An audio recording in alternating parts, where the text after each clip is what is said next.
दोस्तों, किस्मत इंतजार करती है लेकिन कर्म उसे जगाता है। जो मेहनत से दोस्ती कर लेता है, भाग्य खुद उसका साथ निभाता है। रास्ते खुद नहीं बनते, चलना पड़ता है, तब जाकर राह बनती है। आज पसीना बहाओगे तो कल किस्मत खुद ताली बजाएगी। नमस्कार दोस्तों, स्वागत करता हूं आपका अपने YouTube चैनल किस्मत की रेखा पर। मैं हूं आपका अपना ज्योतिष रत्न भुवनेश और लेकर आ गया हूं एक बार फिर से आपके लिए बहुत ही रोचक ज्योतिषीय घटना के बारे में पूरा विश्लेषण। और सच में दिल से धन्यवाद उन सभी लोगों का जिन्होंने इस चैनल को इतना प्यार दिया, जो लोग लगातार वीडियो को लाइक कर रहे हैं, शेयर कर रहे हैं और कमेंट करके अपनी राय भी दे रहे हैं। आप लोग ही इस चैनल की असली ताकत हो। तब तक आपने अगर चैनल को सब्सक्राइब नहीं किया तो जरूर कर लीजिएगा, बेल आइकन प्रेस कर दीजिएगा, वीडियो पसंद आए तो लाइक कीजिएगा। आज हम एक बहुत ही खास और पावरफुल ग्रह की बात करने वाले साथी, देवगुरु बृहस्पति यानी जुपिटर। अब ये सिर्फ एक ग्रह नहीं है, ये आपकी विजडम है, बुद्धिमत्ता है, आपकी ग्रोथ है, तरक्की है, आपकी लाइफ में आने वाली सारी अवसर अपॉर्चुनिटीज का सबसे बड़ा कारक ग्रह होता है। तो आज का वीडियो बड़े ध्यान से देखना, क्योंकि जो चीजें मैं आपको बताने वाला हूं वो सीधे सीधे आपकी लाइफ से कनेक्ट करने वाली है साथी। देखिए, जो भी मैं अब इस वीडियो में बताने वाला हूं ये 2026 का सबसे बड़ा और सबसे पावरफुल गोचर है साथी। सच में ये कोई नॉर्मल ट्रांजिट नहीं है। 2026 में गुरु अपनी उच्च राशि कर्क में प्रवेश करने जा रहे हैं। कर्क राशि यानी कैंसर साइन, जो चंद्रमा की राशि है। अब इसे थोड़ा सा सिंपल तरीके से समझिए। गुरु एक साल में एक राशि बदलते हैं, यानी पूरा ज़ोडिएक यानी कि पूरा 360 डिग्री का जो राशि चक्र है उसे पूरा घूमने में गुरु को 12 राशियों के लिए, 12 घरों के लिए 12 साल लग जाते हैं। और पूरे 12 साल बाद गुरुदेव वापस वहीं आते हैं जहां वो 12 साल पहले थे। यानी कर्क राशि में ये 12 साल पहले जहां थे वहीं अब आने वाले हैं और अपनी सबसे स्ट्रांग पोजीशन में यानी कि कर्क राशि में आने वाले हैं, जहां पर वो उच्च के हो जाएंगे, एग्जॉल्टेड हो जाएंगे और अपनी सबसे ज्यादा हाईएस्ट पावर पर इस वक्त होते हैं। ये राशि ऐसी है जहां पर गुरु सबसे ज्यादा ताकतवर, अपनी पूरे 12 राशियों में सबसे ज्यादा यहां रहते हैं। इसका मतलब ये है कि चीजें जो आपके लिए नॉर्मली स्लो चल रही थी वो अचानक से ग्रो करना शुरू कर देंगी, तेज भागने लगेंगी। जहां ब्लॉकेज था वहां पर रास्ता खुलना अब शुरू हो जाएगा। और ऑनेस्टली बताऊं तो ये एक ब्लेसिंग वाला समय रहेगा, एक आशीर्वाद ऊपर वाले का। ऐसा फेज जो हर साल नहीं आता। कई राशियों के लिए तो ये लिटरली लाइफ बदल देने वाला समय हो सकता है। और अगर आप सही तरीके से इस एनर्जी को समझ गए, इसे कैसे काम में लेना है, तो 2026 आपके लिए सिर्फ एक साल नहीं, एक टर्निंग पॉइंट बन सकता है। अब थोड़ा सा टाइमिंग समझिए कि कब से कब तक होगा, क्योंकि यही वो जगह है जहां पर लोग कंफ्यूज हो जाते हैं और प्लानिंग करने में चूक जाते हैं। देखिए, 2 जून 2026 को गुरुदेव कर्क राशि में प्रवेश कर जाएंगे, यानी कि उच्च हो जाएंगे, एग्जॉल्टेड पोजीशन में आ जाएंगे, फुल पावर, फुल ब्लेसिंग का मूड है। अब नॉर्मली क्या होता है, गुरु जब एक साल में एक ही राशि में रहते हैं, लेकिन इस बार थोड़ा सा गेम डिफरेंट होगा, क्योंकि गुरु इस समय थोड़े तेज चल रहे हैं। गुरु की स्पीड तेज है, ये अतिचारी है, नॉर्मल स्पीड से थोड़ा तेज चल रहे हैं, यानी फास्ट मोशन में गुरु इस वक्त चल रहे हैं। तो इससे क्या होगा, 2 जून को गुरु जब कर्क में आएंगे और फिर 31 अक्टूबर 2026 को सिंह राशि में भी चले जाएंगे। इतनी तेज स्पीड में होंगे। यहां पर बहुत लोग कंफ्यूज भी हो जाएंगे, कहेंगे कि ये तो सिर्फ 5 महीने का ही गोचर हुआ, जबकि ऐसा नहीं है। ये पूरा साइकिल फिर भी एक साल का ही रहेगा, बस बीच में थोड़ा सा ये ट्विस्ट करने के लिए तेजी से अगली राशि में पहुंच रहे। गुरु कर्क में आए, उसके बाद सिंह में चले जाएंगे और वहां जाकर वक्री हो जाएंगे, नहीं कि रेट्रोग्रेड हो जाएंगे, उल्टी चाल में चलेंगे फिर से चौथी राशि की ओर, कर्क की ओर। और फिर वहां पर जाकर मार्गी हो जाएंगे डायरेक्ट। और फिर क्या होगा, 24 जनवरी 2027 को गुरुदेव वापस कर्क राशि में प्रवेश कर जाएंगे और फिर वहीं पर टिके रहेंगे 24 जून 2027 तक के लिए। तो इस तरीके से ये फिर से 12 महीने का गोचर रहेगा। बस बीच में इन्होंने एक स्पीड के कारण अगली राशि को छू लेना है। तो अगर ओवरऑल देखो तो गुरु का मेजर टाइम कर्क राशि में ही जा रहा है। करीब 9 महीने गुरु कर्क राशि में रहेंगे, सिर्फ बीच में 3 महीने के लिए सिंह राशि में चले जाएंगे। तो सिंपल लैंग्वेज में अगर समझे तो ये पूरा गोचर टेक्निकली एक साल का ही रहने वाला है, लेकिन इसकी मेन एनर्जी, इसका मेन इंपैक्ट कर्क राशि का ही रहने वाला है। और यही वजह है कि ये ट्रांजिट इतना ज्यादा पावरफुल बन रहा है। अब यहां पर असली सवाल आता है कि ये गोचर आपकी जिंदगी में क्या कुछ बदलने वाला है। किस राशि के लिए ये जैकपॉट है और किसे थोड़ा संभल कर चलना होगा। चलिए अब इसे डिटेल में बात करते हैं। साथियों, अब तक एक बहुत इंपॉर्टेंट चीज समझ आपने ली, क्योंकि यही पूरी प्रिडिक्शन की बैकबोन है। देखिए, गुरु का गोचर हर किसी के लिए एक जैसा नहीं होता, लेकिन एक बेसिक रूल सब पर लागू होता है, जो हर जगह अप्लाई होगा ही होगा। गुरु जब कुछ खास घरों, कुंडली के कुछ भावों में, कुछ खास भावों में ट्रांजिट करते हैं, तो वहां पर रिजल्ट नेचुरली अच्छे देने लगते हैं। कौन कौन से वो घर हैं? कुंडली का दूसरा घर, जन्म कुंडली का पांचवां घर, जन्म कुंडली का सातवां घर, और जन्म कुंडली का नौवां घर, और लास्ट में जन्म कुंडली का 11वां घर। इन 5 जगहों पर गुरु ग्रह का गोचर अगर पड़ जाए ट्रांजिट में, तो समझ लीजिए लाइफ में ग्रोथ का आना शुरू हो ही जाता है। अब इसे थोड़ा फील कीजिए। दूसरे भाव में जब गोचर होता है, तो ये आपके धन का घर होता है, आपके फाइनेंसिस का घर होता है, आपकी फैमिली का घर होता है, आपकी सेविंग्स का घर होता है, और इसके नेचुरल कारक भी गुरु ग्रह ही माने जाते हैं। तो गुरु ग्रह अपने ही घर में आ रहे हैं, जिन लोगों के लिए दूसरे घर में आ रहे हैं।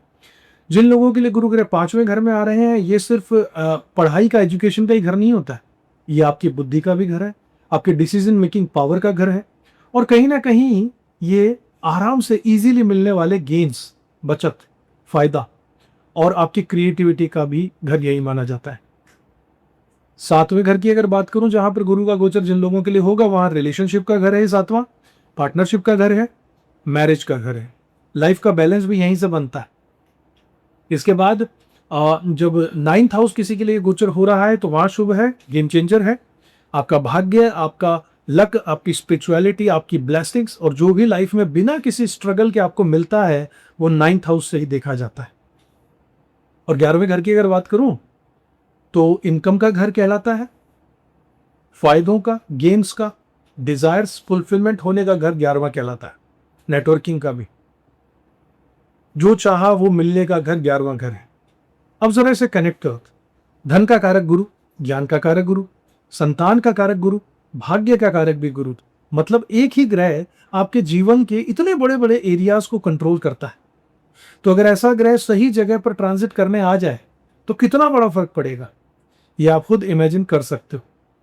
अब इस वीडियो में हम एग्जैक्टली यही डिकोड करने वाले हैं, 12 राशियों के लिए ये गोचर कैसा रहेगा, किसे क्लियर फायदा मिलेगा और किसे थोड़ा सा कॉन्शियसनेस है, चिंता मिलने वाली है। सबसे इंपॉर्टेंट बात करता हूं, आपकी कुंडली में गुरु की दृष्टि कहां पड़ने वाली है। तो ये वीडियो को अंत तक जरूर देखिएगा, क्योंकि कहीं ना कहीं इसमें आपके जीवन का एक इंपॉर्टेंट हिंट सफलता का छुपा हुआ है। तो साथियों, अब बात करते हैं मकर राशि वालों के बारे में, और यहां पर स्टोरी थोड़ा सा घूम जाएगी, थोड़ा ट्विस्ट लेगी, क्योंकि यहां पर आपका फोकस बदल रहा है। सेल्फ से रिलेशनशिप की तरफ आपका फोकस, आपका ध्यान जाने वाला। अपने आप को छोड़कर आप अपने रिश्तों में ध्यान देंगे। देखिए, मकर राशि के लिए गुरु जो है वो क्या रिप्रेजेंट करते हैं? एक तो तीसरा भाव, तीसरा घर जो कि एफर्ट्स का है, कम्युनिकेशन का है। एक 12वां घर जो कि फॉरेन, विदेश का है, आइसोलेशन यानी एकांत का है, एक्सपेंसेस का है, मेडिटेशन का है। मतलब मेहनत और विदेश से जुड़े हुए मौके दोनों गुरु के अंडर ही आते हैं आपके चार्ट में। अब वही गुरु आपके 7वें घर में आ रहे हैं। 7वां घर किस चीज का है? 7th हाउस आपकी कुंडली में होता है शादी का, आपके लाइफ पार्टनर का, आपके बिजनेस पार्टनरशिप का, पब्लिक डीलिंग का और बिजनेस का। तो जैसे ही गुरु यहां पर आते हैं, आपकी लाइफ का फोकस अचानक से शिफ्ट हो जाएगा। पहले आप अकेले लड़ रहे थे, अब सही लोग आपकी जिंदगी में एंट्री लेने वाले हैं। अब सबसे बड़ा इंपैक्ट क्या होगा? शादी और रिलेशनशिप के बारे में कुछ अच्छा पॉजिटिव होगा। अगर शादी नहीं हुई है, तो स्ट्रॉन्ग चांसेस हैं कि शादी के रिश्ते, प्रपोजल्स आएंगे, कमिटमेंट होगा, सीरियस कनेक्शंस बनेंगे। और अगर ऑलरेडी रिलेशनशिप में आप हो, तो आपका रिश्ता, बॉन्डिंग और भी इंप्रूव हो जाएगी, आपकी अंडरस्टैंडिंग और बेहतर हो जाएगी। आपके इश्यूज धीरे धीरे, अगर कोई चल रहे थे पुराने, तो रिजॉल्व हो जाएंगे, खत्म हो जाएंगे। जो लोग सेपरेशन के फेज में हैं, यानी जो अलग हुए हुए हैं इस वक्त, वो रिकंसिलेशन की तरफ बढ़ेंगे, यानी बैठकर बात करेंगे, चीजों को सुलझाएंगे। ये पोजीशन लेकर आएगा गुरु। तो ये फेज बहुत ही पॉजिटिव रहने वाला है। अगर बिजनेस के एंगल से देखूं, तो 7th हाउस जो है वो पार्टनरशिप का होता है। तो क्या होगा यहां पर? आपकी लाइफ में नए पार्टनर आपको बिजनेस में मिल सकते हैं, और पुराने पार्टनर से भी फायदा हो सकता है। और क्योंकि गुरु आपकी वेल्थ के कारक हैं, तो पार्टनरशिप से पैसा भी बनेगा। मतलब अकेले से ज्यादा साथ में मिलकर ग्रोथ करने का मौका देकर जाएगा ही। अब एक सबल पॉइंट भी यहां पर समझिएगा गुरु जो है वो बच्चों का कारक भी होता है, सातवां घर जो है शादी का कारक होता है। तो इनडायरेक्टली देखें तो शादी और फैमिली का एक्सपेंशन हो सकता है कुछ लोगों के लिए। चाइल्ड बच्चा प्लानिंग करने का योग यहाँ पर बनेगा। एक और बड़ा शिफ्ट होगा, आपकी पब्लिक इमेज जो है वो अब इंप्रूव होगी, उसमें सुधार आएगा, लोग आपको एक अच्छी नजर से, बेहतर नजर से देखेंगे, लोग आपको नोटिस करना शुरू कर देंगे। आपकी डीलिंग्स जो है वो बेटर हो जाएंगी, नेटवर्किंग जो है पहले से मजबूत हो जाएगी, कनेक्शंस मजबूत हो जाएंगे, मतलब लोग आपको सीरियसली अब लेने लगेंगे। अब रियल गहराई में अगर हम जाएं तो इस समय जो लोग आपकी जिंदगी में आने वाले हैं वो रैंडम नहीं होंगे, वो आपको ऐसे लोग मिलने वाले हैं जो आपको ग्रो कराएंगे, एथिकल, सपोर्टिव, विजन वाले। लेकिन आपको खुद भी यहां पर एफर्ट्स डालना पड़ेगा, लोगों से मिलना होगा, कनेक्शंस बनाने होंगे, नेटवर्किंग करनी होगी, तभी आपको सही लोग जीवन में मिलेंगे। बहुत बार ऐसा होता है कि हम प्रयास करते हैं तो भी अच्छे लोग नहीं मिल पाते हैं। अभी आप प्रयास करेंगे तो अच्छे लोग जरूर मिलेंगे। अब एक पावरफुल चेंज भी आपके जीवन में यहां पर आने वाला है, आपकी नेगोशिएशंस की पावर बढ़ने वाली है। आप लोगों से नेगोशिएट कितना करते हैं वो पावर आप में बढ़ जाएगी। आप डील्स को क्रैक करने में माहिर हो जाओगे, आप कॉन्फ्लिक्ट्स को सॉल्व करने की पोजीशन में आ जाओगे, आप अग्रीमेंट्स को फाइनलाइज करने आपके लिए एक बाएं हाथ का खेल हो जाएगा। जहां पहले आपकी लड़ाई होती थी अब वहीं पर आपको सॉल्यूशन निकलने लगेंगे। और रिलेशनशिप को और अगर गहराई से समझें तो आपकी रिलेशनशिप में, स्पेशली लव रिलेशनशिप में, इंटीमेसी बढ़ेगी, दोनों का रिश्ता मजबूत होगा पहले से, और अगर टूटे हुए रिश्ते हैं तो वो जुड़ जाएंगे। करियर का भी एक हिडन एंगल यहां पर है साथियों। सातवां घर जो है वो 10वें घर से 10वां घर होता है, 10वें घर से काउंट करोगे तो वहां से 10वां घर 7वां घर आता है। तो स्टेटस और रिकॉग्निशन, इन दोनों का कॉम्बिनेशन बनने वाला है। क्या होगा इससे? आपको प्रमोशन मिल सकता है, आपका डेजिग्नेशन चेंज हो सकता है, रुतबा ओहदा चेंज हो सकता है, पोस्टिंग चेंज हो सकती है, पब्लिक रेस्पेक्ट आपको जरूर मिलेगा, आप नो वन से समवन बन जाओगे। और टाइमिंग भी फास्ट है, 2 जून से लेकर 31 अक्टूबर, जो सालों से नहीं हो रहा था वो अचानक से हो सकता है, फटाफट होगा जो भी होगा। शादी, बिजनेस डील्स, पार्टनरशिप, सब कुछ फास्ट मोड में। अब यहां पर अगर विदेश का एंगल देखूं तो 7वां घर आपका घर होता है, लेकिन घर से दूर एक घर होता है। फॉरेन सेटलमेंट भी पॉसिबल है साथियों, बाहर आप सेट हो सकते हैं कंट्री में अगर आप चाह रहे हैं तो। और आपका स्पाउस यानी कि आपका जीवन साथी भी इस बारे में आपका सपोर्ट जरूर करेंगे, मतलब दूसरे देश में भी घर जैसा ही फील आपको होने वाला है। गुरु की दृष्टियों की अगर बात करें तो 11वीं दृष्टि 11वें घर पर पड़ रही है। पहली वो है गेंस का घर, प्राप्तियों का, लाभ का। पहले घर पर पड़ रही जो कि आपकी पर्सनैलिटी को डेवलप करेगी, और तीसरे घर पर दृष्टि पड़ रही जो कि एफर्ट्स का घर है, मतलब इनकम भी बढ़ेगी, कॉन्फिडेंस भी जीवन में बढ़ेगा, और हिम्मत और करेज भी बढ़ेगा। नेटवर्किंग और सोशल मीडिया के थ्रू एक्सपेंशन होगा और इससे ग्रोथ मिलेगी, लोग आपको नोटिस करेंगे, आपका अट्रैक्शन जरूर बढ़ेगा। और एक सबल चेंज भी होगा, आप अचानक से फील ऐसा करोगे कि आपके एनर्जी लेवल बढ़ गया है, आप में कॉन्फिडेंस लेवल बढ़ गया है, क्लैरिटी आप में और आने लगी है, बेहतर हो गई है, जैसे कि अंदर से कोई बटन स्विच ऑन हो गया। मतलब आप अपने एक बेस्ट वर्जन, एक नए वर्जन में आने वाले, एक नया रूप लेने वाले। इन सब चीजों को अगर पूरा कनेक्ट करूं तो रिलेशनशिप में ग्रोथ आएगी, पार्टनरशिप्स में पैसा आएगा, नेटवर्क में सक्सेस मिलेगी, पर्सनैलिटी में अपग्रेड होगा। तो मकर राशि वालों के लिए ये नॉर्मल ट्रांजिट नहीं है, ये लाइफ का डिफाइनिंग फेज है, जहां पर सही लोग और सही डिसीजंस आपकी लाइफ को नेक्स्ट लेवल पर लेकर जाएंगे। तो साधारण बात, सिंपल बात, इस टाइम अकेले मत चलो, सही लोगों के साथ जुड़ो, क्योंकि आपकी ग्रोथ अब पार्टनरशिप के माध्यम से ही आने वाली है साथियों। अच्छे लोगों से जुड़ो। अब बताइए, क्या आप रेडी हो सही लोगों को अपने जीवन में आने देने के लिए, या अभी भी अकेले ही लड़ाई लड़ना चाहोगे? कमेंट बॉक्स में जरूर बताइए।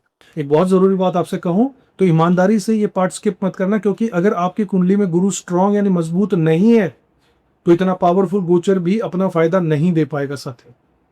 देखिए, अगर आपकी कुंडली में गुरु की पोजीशन अगर कमजोर है तो उसके क्लियर संकेत होते हैं। फॉर एग्जाम्पल, कैसे पता चलेगा कि गुरु हमारा कमजोर है?